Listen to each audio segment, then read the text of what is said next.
ನಮಸ್ತೆ ಎಲ್ಲರಿಗೂ. ನಾನು ಡಾಕ್ಟರ್ ಶ್ರೀದೇವಿ. ಇವತ್ತು ಇನ್ನೊಂದು ಸಬ್ಜೆಕ್ಟ್ ಬಗ್ಗೆ ಮಾತಾಡೋಣ ಅಂತ ಈ ವಿಡಿಯೋ ಮಾಡ್ತಾಯಿದ್ದೀನಿ.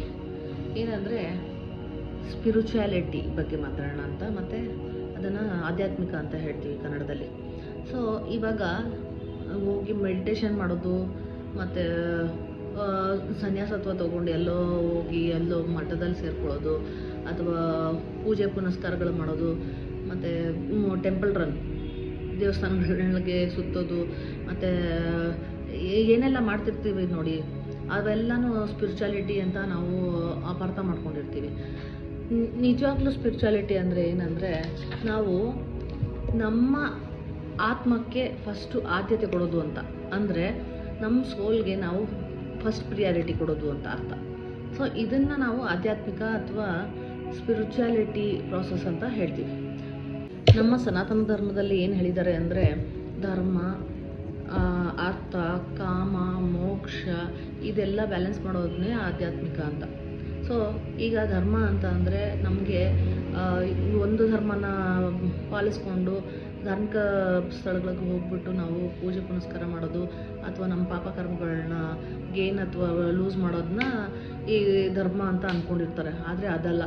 ನಾವು ಡಿಸಿಪ್ಲಿನ್ ಆಗಿರೋದು ಅಂದರೆ ಯಾರಿಗೂ ಏನೂ ತೊಂದರೆ ಮಾಡದೆ ನಾವು ನಮ್ಮ ಲೈಫ್ನ ಬೇರೆಯವ್ರಿಗೋಸ್ಕರ ಫಸ್ಟು ಆದ್ಯತೆ ಕೊಡಬೇಕಾಗಿರೋದು ನಮಗೆ. ನಮ್ಮಿಂದ ಬೇರೆಯವ್ರಿಗೂ ತೊಂದರೆ ಆಗದೆ, ಮತ್ತು ನಮ್ಮ ಫ್ಯಾಮಿಲಿ ಮೆಂಬರ್ಸ್ ಆಗಲಿ, ನಮ್ಮ ಮಕ್ಕಳಾಗಲಿ, ನಮಗೆ ಬಾಂಡಿಂಗಲ್ಲಿರೋರಿಗೆಲ್ಲ ನಾವು ಎಲ್ಲ ಥರ ನೀಡ್ಸು, ಒಂದು ಡಿಸಿಪ್ಲಿನ್ ಲೈಫ್ ಏನು ಲೀಡ್ ಮಾಡ್ತಿರ್ತೀವಿ ಅದೆಲ್ಲ ಧರ್ಮದಲ್ಲಿ ಬರುತ್ತೆ.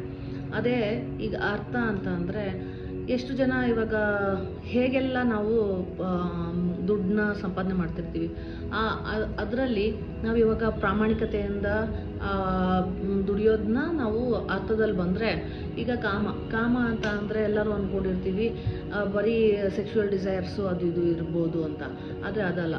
ಇದು ನಮ್ಮ ಮನುಷ್ಯನ ಕೇವಲ ಬಯಕೆಗಳು ಮತ್ತು ಆಸೆಗಳು.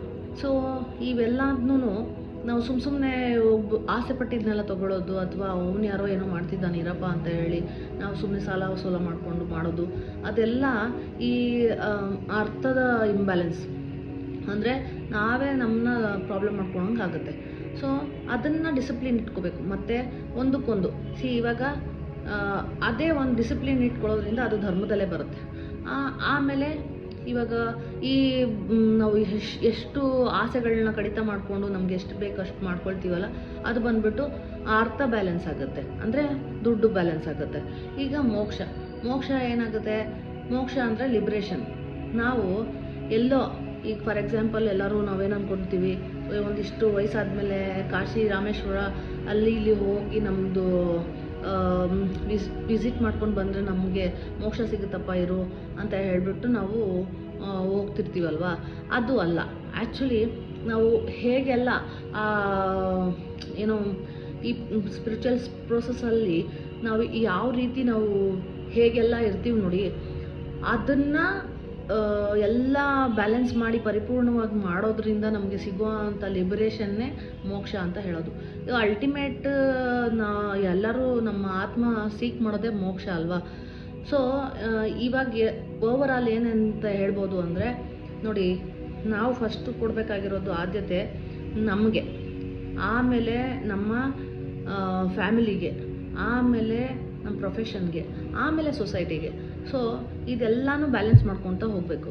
ಸೊ ಒಂದ್ಸಲಿ ಇದು ಬ್ಯಾಲೆನ್ಸ್ ಆಯಿತು ಅಂದರೆ ಇದನ್ನೇ ನಾವು ಆಧ್ಯಾತ್ಮಿಕವಾಗಿ ಪರಿಪೂರ್ಣವಾದ ಜೀವನ ಅಂತ ಹೇಳೋದು.